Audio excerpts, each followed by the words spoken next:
Hello, ladies and gentlemen, and welcome to Student Politics UK with me, Sean. And today we're talking about a very interesting subject, the history of Parliament.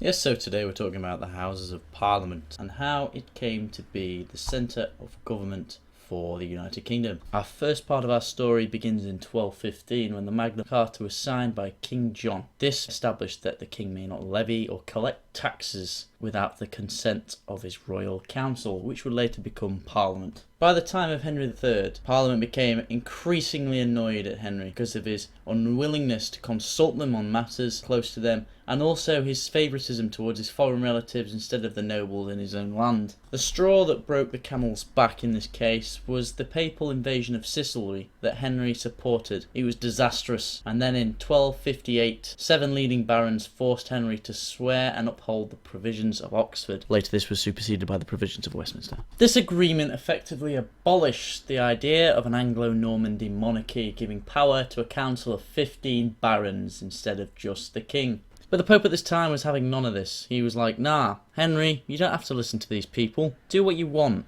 So he did. And both sides, the noblemen and the king, raised armies and fought each other. Spoiler, Henry lost his first battle. Then in 1264, Montfort summoned the first parliament ever in England without previous monarchical authorisation. In the end, though, Edward I of England beat Simon de Montfort at the Battle of Evesham, 1265.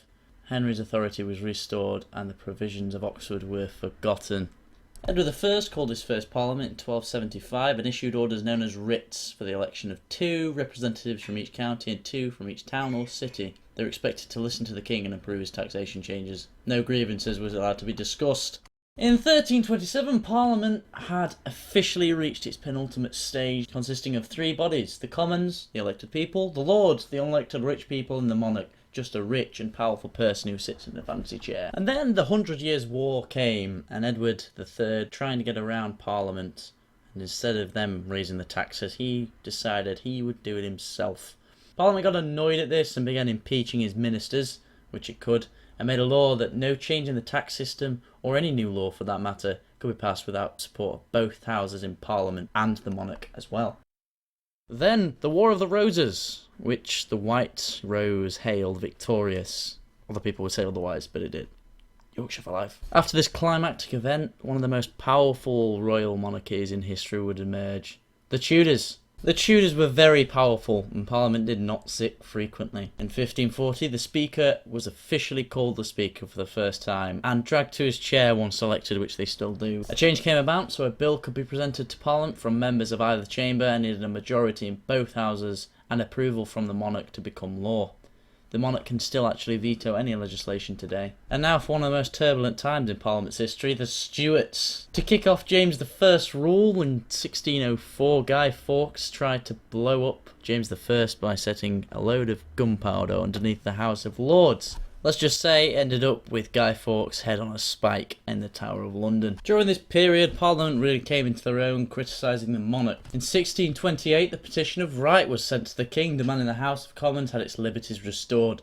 He did this, but then was like, nah, and got rid of the Parliament and ruled for 11 years without them, otherwise known as the 11 Years Tyranny. After 11 years of no Parliament, Charles found himself in a difficult situation being at war with the Scottish, mainly because he was a complete nonce and tried to force a Bible upon them that they did not want. Charles recalled Parliament and asked them to give money so he could fight the Scottish in the north. Instead, they were annoyed, so they wanted to discuss their grievances they had for the last 11 years. So after 3 weeks, Charles got rid of them. Then, the Long Parliament was called again because he was really desperate for money. Again, they wanted to discuss their grievances, so Charles wandered into Parliament with 200 of his friends with swords and wanted 5 members of Parliament to be arrested. They will escape down the River Thames. When Charles demanded to know the location of the 5 members that had escaped, the Speaker told him like a boss, "My loyalty is to this house, not to the crown." After this tyrannous act that Charles performed, Ireland began to kick off. Catholic revolution spread across the isle. There was many fears of them invading England. Charles raised an army, which he was not allowed to do. In fear of this, Parliament again raised their own army. Instead of fighting the Catholics, they began to fight each other. As with all the wars against Parliament in the past, the crown lost, and it ended with Charles's head on a spike, and England becoming a republic for the first time ever. Oliver Cromwell became Lord Protector of the Kingdom of England.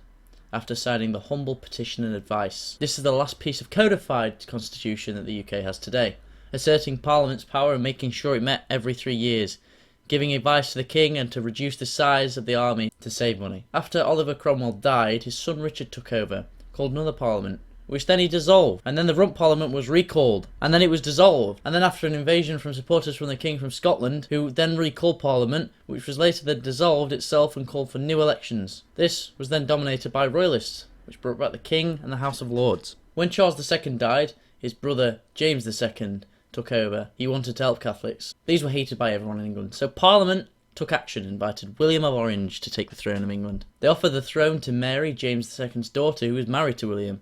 She said no and insisted that they rule together as equals. Parliament agreed, but in this agreement the Bill of Rights was signed. This established Parliament's dominance in England, finally allowing our country to become a constitutional monarchy as it is today. There were a few smidgens of other frameworks that were passed, such as in 1911 and 1949, but these were just restricting the House of Lords' ability to veto laws passed by the Commons. So, that is it for the Houses of Parliament. So thank you very much for watching, and I shall see you next time.